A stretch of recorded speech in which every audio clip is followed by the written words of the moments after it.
Tuhan, dan kami mau menikmati setiap firman-Mu. Di dalam nama Tuhan Yesus Kristus, haleluya, amin. Saya serahkan kepada hamba-Nya yang menyampaikan firman Tuhan.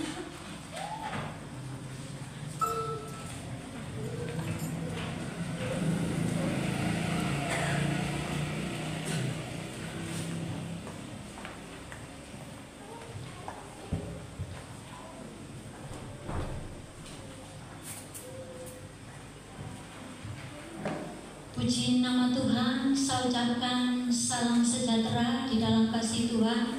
Salam. Sekali lagi salam. Puji Tuhan, di sini yang pertama kami bersyukur kepada Tuhan Yesus yang memberikan kesempatan dalam kehidupan kami, memberikan kekuatan, kesehatan, hingga kami mampu berdiri di tempat ini. Semua bukan karena kekuatan dan gagah kami, melainkan oleh karena kasih kemurahan Tuhan.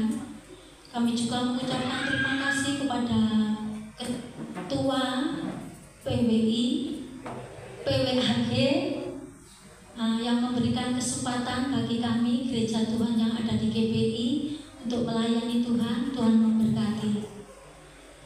Saudaraku yang dikasihi oleh Tuhan, pada saat ini mari kita bersama-sama datang kepada firman Tuhan. Sebab firman Tuhan yang akan menuntun dalam langkah perjalanan hidup kita. Firman Tuhan yang akan memotivasi di dalam kehidupan kita. Firman Tuhan yang akan menguatkan di dalam kita mengiring dan mengikut Tuhan Yesus. Oleh sebab itu saat ini kita akan baca firman Tuhan.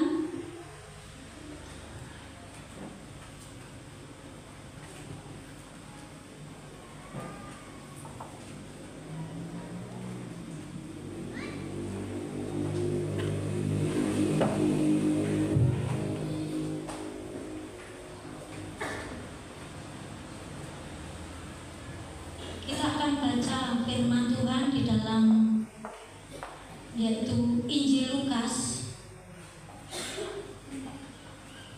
pasal yang pertama ayat 6 sampai 25.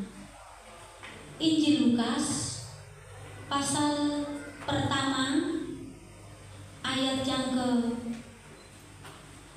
6 sampai 25. Dengan hormat dengan kasih Kristus kita akan baca bersama firman Tuhan pada saat ini, saudaraku, supaya kita lebih dalam lagi di dalam firman Tuhan. Injil Lukas pasal pertama ayat yang ke-6 sampai 25, begini bunyi firman Tuhan. Keduanya adalah benar di hadapan Allah dan hidup menurut segala perintah dan ketetapan Tuhan dengan tidak bercacat. Tetapi mereka tidak mempunyai anak, sebab Elisabet mandul dan keduanya telah lanjut umurnya. Pada suatu kali waktu tiba giliran rombongan Zakaria melakukan tugas keimaman di hadapan Tuhan.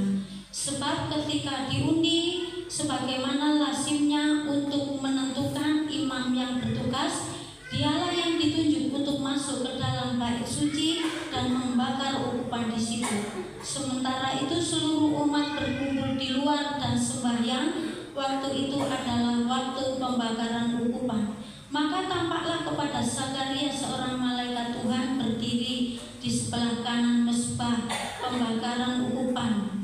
Mereka melihat hal itu, ia terkejut dan menjadi takut. Tetapi malaikat itu berkata kepadanya, "Jangan takut, hai Zakaria, sebab doamu telah dikabulkan, dan Elisabet istrimu akan melahirkan seorang anak laki-laki bagimu, dan haruslah engkau menamai dia Yohanes. Engkau akan bersukacita dan bergembira, bahkan banyak orang akan bersukacita atas kelahirannya. Sebab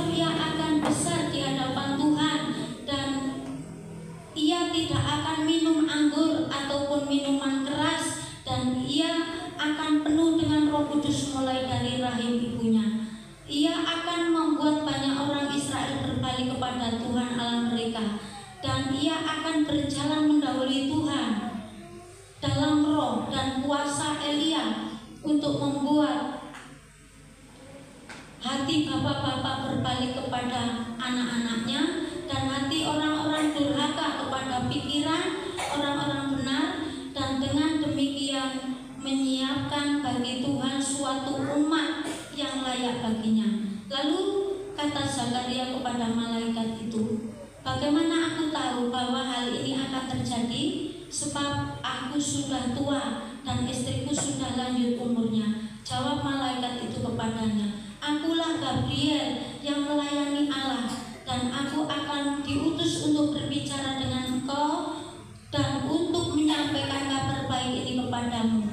Sesungguhnya engkau akan menjadi bisu dan tidak dapat berkata-kata sampai kepada hari di mana semuanya itu terjadi, karena engkau tidak percaya akan perkataanku yang akan nyata kebenaran pada waktunya. Sementara itu orang banyak menanti-nantikan Zakaria. Mereka menjadi heran bahwa ia begitu lama berada dalam bait suci.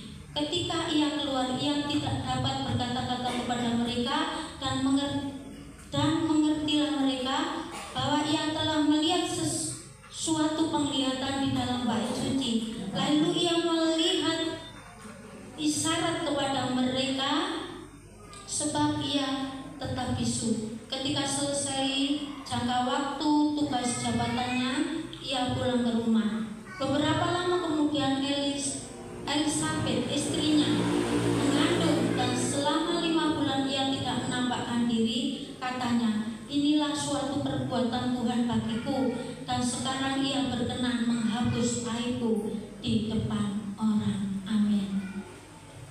Saudaraku yang dikasihi oleh Tuhan, kalau di mana firman Tuhan pada saat ini dengan suatu tema, yaitu wanita kuat dan saleh. Ya, firman Tuhan pada saat ini.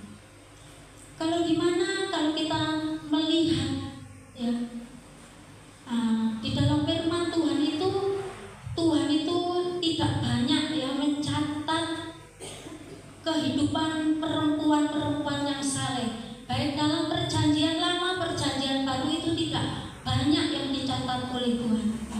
Bahkan di situ perempuan-perempuan yang saleh yaitu seperti Sarah, Ribka, ya, dan Ruth, ya, dan masih ada lagi yang lainnya. Tetapi pada saat ini yang mau kita pelajari bersama yaitu mengenai perempuan yang kuat dan saleh, yaitu perempuan yang bernama Elisabeth. Ya, di situ kalau kita melihat kisahnya, saudaraku, ya, bahwa di dalam ayat yang ke-6 pun Tuhan itu berkata, keduanya adalah benar di hadapan Allah dan keduanya adalah benar di hadapan Allah dan hidup menurut segala perintah dan ketetapan Tuhan dengan tidak bercacat. Di ayat yang ke-6 ini adalah suatu contoh perempuan kuat dan saleh. Tuhan pun berkata di dalam hidupnya berkenan, hidupnya saleh, hidupnya tidak bercacat. Inilah yang terjadi di dalam kehidupan Elisabeth. Tetapi kalau kita membaca di dalam selanjutnya, ya, bagaimana bisa terjadi seperti itu. Ya. Di dalam hidupnya selalu mengalami yang namanya menderita. Tetapi oleh sebab itu, saudaraku yang dikasihi oleh Tuhan, kita mau belajar pada saat ini 2 hal, ya, yang harus kita pelajari untuk supaya kita itu menjadi wanita kuat dan saleh. Ya, 2 hal. Yang pertama, ya, 2 hal yang harus kita pelajari untuk menjadi wanita kuat dan saleh. Di sini saya kemarin itu kena prank, saudaraku, ya, ini cerita sedikit. Sebelum kami menyampaikan firman Tuhan ini, ada orang yang bertanya kepada saya, apa tema wanita? Saya katakan wanita kuat dan saleh. Saya langsung dimarahi. Jangan pakai tema itu, ya. Kamu mengajari yang nggak baik. Saya kaget. Kenapa? Apakah masih kurang, ya, wanita-wanita yang kuat pada saat ini? Terus saya bertanya, lah kuat apanya? Kuat marahnya, kuat ngocehnya. Dia berkata seperti itu sama saya. Wah, bukan ini, ya. Bukan ini yang ingin kami pelajari. Ya. Saya gemeter saudaraku ya, sebab dalam persiapan pun saya itu gemeter. Waduh, tetapi ternyata saya diberikan saudara. Sebab banyak wanita yang kuat, ya. Kuat marahnya, kuat macam-macam, bukan itu. Tetapi yang mau kita pelajari pada saat ini, berbicara mengenai wanita kuat dan saleh, ada dua hal yang harus kita pelajari. Yang pertama, wanita kuat dan saleh tidak hanya mau menerima berkat dan kelimpahan semata, tetapi jika Tuhan mengizinkan mereka menderita, maka mereka akan menerima itu sebagai kasih karunia. Ini saudaraku, untuk menjadi wanita yang kuat dan saleh, tidak hanya mau menerima berkat yang berkelimpahan saja, berkelimpahan semata, tetapi mau menderita, ya, maka mereka akan menerima itu sebagai kasih karunia. Seperti Elizabeth ini, ya saudaraku. Di situ kalau Elizabeth ini tidak menerima, ya, apa yang dia lakukan, ya, mungkin akan protes ya sama Tuhan. Padahal Tuhan sudah katakan sudah saleh, sudah setia, sudah tidak bercacat. Ya. Kalau dibanding dengan saya, nggak ada apa-apanya. Tetapi diizinkan semua itu, Elizabeth menerima. Elizabeth menerima, tidak bersungut-sungut, tidak marah-marah, tidak keluh, tapi diterima oleh Elizabeth. Ya. Bahkan itu sebagai kasih karunia. Semua itu terjadi semua oleh karena kasih karunia ataupun pemberian Tuhan. Ya. Bahkan di dalam firman Tuhan untuk mendukung 2 Korintus 12 ayat 9 dan 10. Di situ dikatakan, tetapi jawab Tuhan kepadaku, cukuplah kasih karuniaku bagimu, sebab justru dalam kelemahanlah kuasaku menjadi sempurna. Sebab itu terlebih suka aku bermegah atas kelemahanku, supaya kuasa Kristus turun menaungi aku. Karena itu aku senang dan rela di dalam kelemahan, di dalam siksaan, di dalam kesukaran, di dalam penganiayaan dan kesesakan oleh karena Kristus. Sebab jika aku lemah, maka aku kuat. Ini firman Tuhan. Ini yang dialami oleh Elizabeth, saudaraku ya. Dia di dalam penderitaan, maka kesalehan itu akan diuji, ya. Di dalam penderitaan itu kesalehan akan diuji, ya. Dan Tuhan itu akan senang, akan tersenyum melihat anak-anak Tuhan ataupun wanita-wanita Tuhan yang memiliki kehidupan wanita kuat dan saleh seperti Elizabeth ini, ya saudaraku. Dan yang kedua, saudaraku, yang untuk mempersingkat waktu, untuk menjadi wanita kuat dan saleh, ya, di situ memutuskan untuk memikirkan apa yang Tuhan pikirkan, bukan apa yang manusia pikirkan. Ya. Ini yang kedua, untuk menjadi wanita kuat dan saleh, yaitu memikirkan apa yang Tuhan pikirkan, bukan yang manusia pikirkan. Di situ kalau kita melihat kisah ini, kalau dipikirkan secara manusia, ya, akan protes sama Tuhan. Tetapi Elisabeth ini tidak, saudaraku.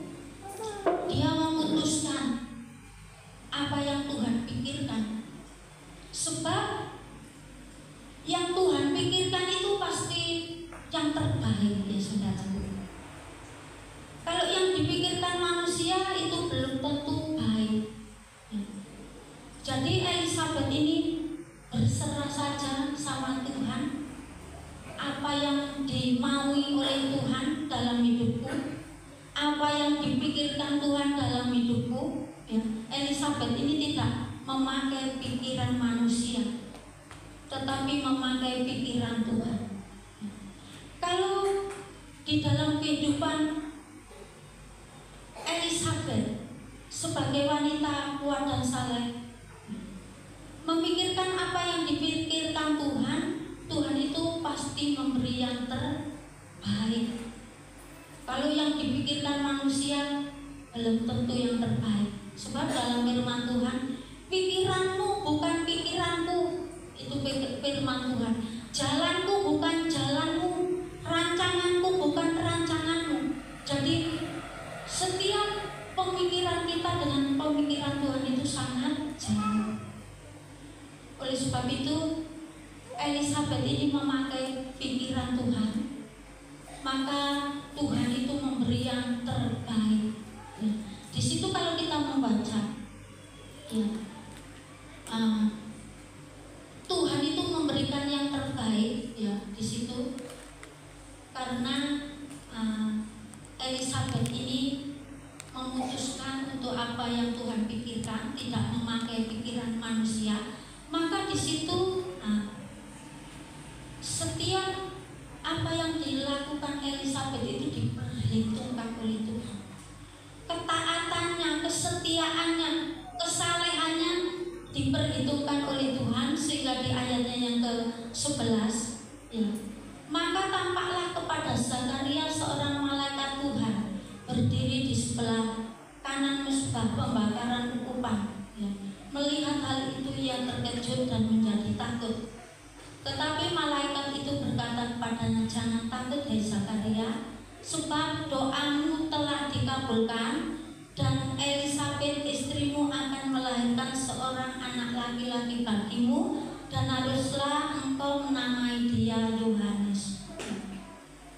Inilah yang dilakukan wanita yang kuat, wanita yang saleh, tidak memakai pikiran manusia tetapi memakai pikiran Tuhan. Maka Tuhan memberi yang terbaik. Maka dari kesetiaan dan kesalehan Tuhan perhitungkan. Yang tidak mungkin bisa menjadi mungkin. Ya, tidak mungkinlah sudah lanjut usia akan mengandung, tidak mungkin, itu pemakai pemikiran manusia. Tetapi kalau memakai pikiran Tuhan itu pasti mungkin terjadi. Dan di situ pun Tuhan Allah memberi yang terbaik. Ya, Elisabeth diberkati oleh Tuhan anak yang luar biasa, yang dipakai oleh Tuhan luar biasa. Di situ kalau kita membaca di ayat yang selanjutnya, saudaraku yang dikasih oleh Tuhan, ya. Bahkan di dalam kehidupan wanita yang kuat dan saleh, wanita yang kuat, yang tetap percaya sama Tuhan, yang tetap taat kepada Tuhan, tetap beribadah kepada Tuhan, tetap melayani Tuhan, walaupun dalam kondisi yang tidak diinginkan sepanjang hidupnya dalam penderitaan seperti Elisabeth, karena dia divonis mungkin tidak punya anak, ini akan menderita, menderita tekanan batin. Tetapi di situ Elisabeth tetap menjadi wanita kuat dan saleh, maka diperhitungkan semua oleh Tuhan. Ya. Oleh sebab itu kita bersyukur ya, saudaraku yang dikasihi oleh Tuhan, bahwa dengan kita menjadi wanita yang kuat, wanita yang tetap percaya kepada Tuhan dalam kondisi apapun, tetap melayani Tuhan, tetap beribadah kepada Tuhan, maka di situ mujizat Tuhan dinyatakan. Amin. Mujizat Tuhan dinyatakan. Ya. Di situ yang tidak mungkin bisa menjadi mungkin. Oleh sebab itu, wanita-wanita yang dikasihi oleh Tuhan, kita adalah wanita yang benar-benar dipakai oleh Tuhan. Bahkan firman Tuhan di ayat Kejadian itu, Tuhan menciptakan wanita itu bukan dengan bahan yang mudah, hancur saudaraku, bukan bahan yang mudah hilang, karena Allah menciptakan perempuan itu dari tulang rusuk, ya, jadi kuat. Ya, tentu ada suatu tujuan yang telah diberikan oleh Tuhan dalam kehidupan wanita-wanita. Nah, tujuannya kita sebagai penolong, ya, sebagai penolong di dalam kehidupan keluarga kita, di dalam pelayanan kita. Mari kita tetap menjadi wanita yang kuat, wanita yang saleh. Maka dengan kepercayaan, dengan iman yang sungguh, ya, dengan melayani Tuhan, maka di situ Tuhan bekerja begitu luar biasa. Itu terjadi di dalam kehidupan Elisabeth ini. Oleh sebab itu, wanita yang dikasihi oleh Tuhan, bagaimana dalam kehidupan kita pada saat ini? Mungkin pergumulan kita berbeda-beda, saudaraku ya. Mungkin kita diperhadapkan dengan banyak hal, persoalan ya. Mungkin kita mengalami persoalan-persoalan yang berat, kita mengalami situasi-situasi yang sulit. Mungkin kita diizinkan untuk sakit, mungkin kita diizinkan untuk menghadapi yang lain, masalah yang lain. Tetapi kita harus ya, menjadi wanita yang kuat dan saleh. Saudaraku yang dikasihi Tuhan, firman Tuhan ini sungguh menguatkan saya. Ya, permasalahan kita itu berbeda-beda. Mungkin kalau dengan kekuatan, dengan pemikiran saya itu tidak mampu, saudaraku. Ya, sebab yang saya hadapi itu rasanya berat, rasanya sulit. Ya, sebab di akhir-akhir ini saya itu harus berurusan dengan bank, ya, mengenai anak saya.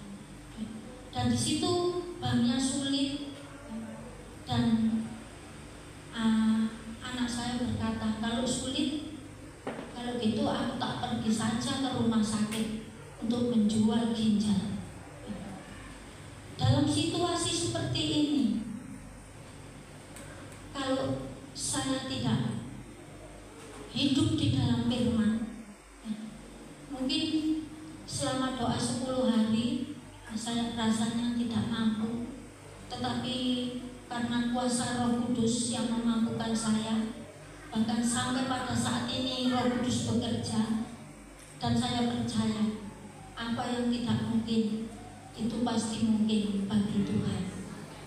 Oleh sebab itu, bagaimana dengan kehidupan kita pada saat ini, persoalan kita masing-masing. Oleh sebab itu kita mau belajar dari Elisabeth, tetap menjadi wanita kuat dan wanita yang saleh. Kalau kita menjadi wanita kuat, wanita saleh, maka surga itu pun akan hadir ke dalam dunia ini. Kita menikmati surga itu bukan hanya besok, saudara. Di bumi pun bisa kita menikmati surga kalau kita mau menjadi wanita kuat, wanita saleh. Sebab dikatakan di situ, ya, kemuliaan bagi Allah di tempat yang maha tinggi dan damai sejahtera di bumi di antara manusia yang berkenan kepadanya.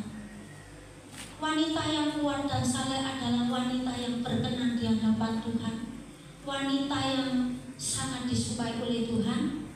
Maka kalau kita menjadi wanita kuat dan saleh, maka surga akan hadir di dalam keluarga kita, dan kita akan menikmati seperti apa yang telah dirasakan oleh Elisabeth ini. Ya, di ayatnya yang ke-24, beberapa lama kemudian Elisabeth istrinya mengandung, dan selama 5 bulan ia tidak menampakkan diri. Katanya, inilah suatu perbuatan Tuhan bagiku, dan sekarang ia berkenan menghapuskan airku di depan orang. Inilah wanita di dalam Tuhan. Kita mau menjadi wanita yang kuat, wanita yang saleh. Kita mau menerima bukan hanya berkat yang berkelimpahan saja, tetapi kita juga mau menerima hidup dalam penderitaan, karena semua itu oleh karena pemberian Tuhan dan untuk menguji iman kita.